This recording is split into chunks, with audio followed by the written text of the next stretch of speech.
তো আমরা 9 নম্বর প্রশ্নে চলে এসেছি। কি বলছে, একটি নিরেট গোলকের বক্রতলের ক্ষেত্রফল উহার আয়তনের সংখ্যামানের 3 গুণ হলে গোলকটির ব্যাসার্ধের দৈর্ঘ্য নির্ণয় করো। ঠিক আছে, তো অঙ্কটা আমরা কিভাবে করব দেখা যাক।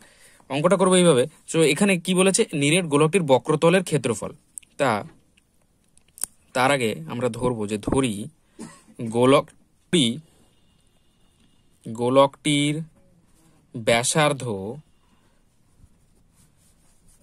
সমান সমান আর একক। ঠিক আছে, তো গোলকটির ব্যাসার্ধ সমান সমান যদি আর একক হয়ে থাকে তাহলে অতএব গোলকটির বক্রতলের ক্ষেত্রফল, অতএব গোলকটির বক্রতলের ক্ষেত্রফল সমান সমান আমরা কি জানি 4πr², এবং কি জানি আমরা তারপরে যে আয়তন সমান সমান 4/3πr³। ব্যাস, তাহলে এবার আমরা লিখতে পারি অতএব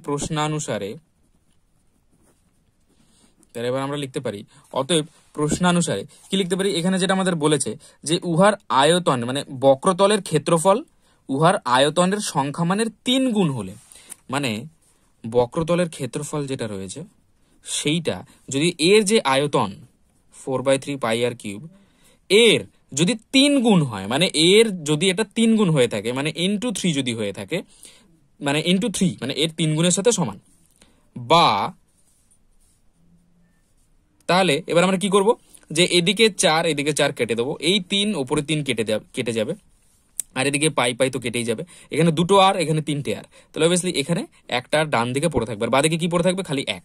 তাহলে আমরা কি পেলাম যে আর সমান সমান 1 একক।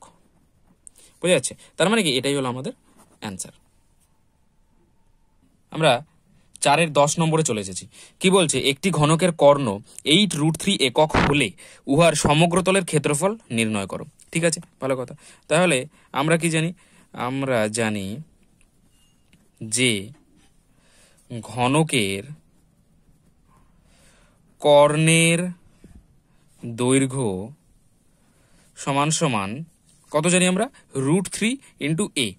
ঠিক আছে, যেখানে এ হচ্ছে হলো কি একটি বাহুর দৈর্ঘ্য, সেটা যদি বাদিকে লিখে দিই, যেহেতু এ ইকুয়ালস টু বাহুর দৈর্ঘ্য।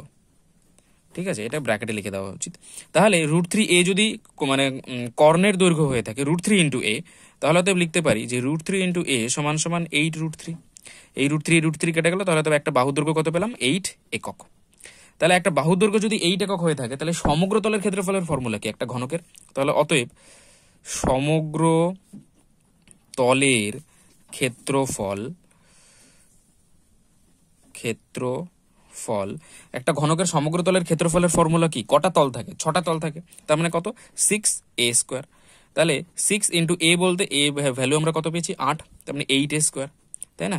8 8 64, মানে 6 × 64 কত হবে, 4 6 24, 24-এর 4 হাতে 2, 6 6 36 2 38, মানে 384 বর্গ একক।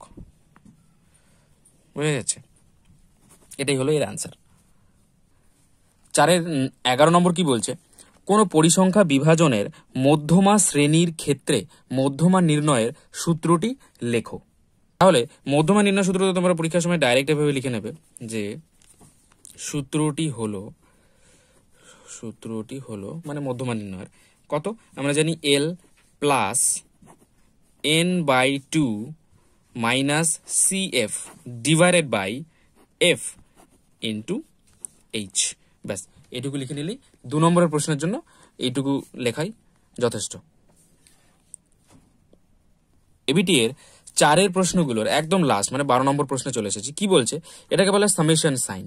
তো সামেশনের টু দি পাওয়ারে 3 i = 1 into of summation of car 2i - 3, মানে 2i - 3 ইকুয়ালস টু কত হবে এটা বের করতে হবে। যদিও এ ধরনের প্রশ্ন তোমাদের পরীক্ষায় এইবার না আসার চান্সেস সব থেকে বেশি, তবুও এবিটি এতে যেহেতু রয়েছে একটা করে দেখিয়ে দিই কিভাবে করতে হয়। এটা করতে হয় এইভাবে, সামেশন মানে হচ্ছে খালি কিছু না, নর্মালি যোগ। কিভাবে যোগ হচ্ছে এই i এর মান 1 থেকে 3 পর্যন্ত বসাতে হবে, আর এই 1 থেকে 3 পর্যন্ত বসানোর মধ্যে এগুলোকে যোগ করতে হবে। মানে 2 এই i এর জায়গায় কত বসাবো প্রথমে 1 ইনটু i আছে -3 এটা একটা হলো যোগ এইভাবে কতবার যোগ করতে হবে 3 বার যোগ করতে হবে 1 থেকে 3 পর্যন্ত i এর ভ্যালু 1 থেকে 3 এবার কত বসাবো i এর জায়গায় 2 বসাবো -3 ছিল যোগ এই যে পরপর যোগ করছি এক একটা এই পুরো এইটাকেই যে এক একবারে লিখছি ঠিক আছে এক একবারে লিখছি প্লাস মানে যোগ করছি আবার মানে দ্বিতীয়বার i এর জায়গায় 2 বসাচ্ছি প্রথমবার 1 বসিয়েছি এবার 2 এবার i এর জায়গায় 3 বসাবো 2 ইন্টু 3 -3 পুরোটা আরেকবার বসিয়ে দিলাম তাহলে 3 বার যোগ করলাম আর 3 পর্যন্তই বসাতে হবে এবার এগুলোকে নর্মাল সরল করতে হবে কিভাবে 2 কে 2 - 1 কত হবে -1 যোগ 2 দুগুণে 4 - 3 কত হবে 1 হবে প্লাস 3 দুগুণে 6 - 3 কত হবে 3 হবে তাহলে 3 আর 1 4 - 1 তাহলে কত হবে 3 হবে आंसर ব্যাস হয়ে গেল সোজা তার মানে কি এই প্রশ্নগুলো খুবই সোজা হয় কিন্তু যদিও তোমাদের এবার 2024 এর মাধ্যমিকে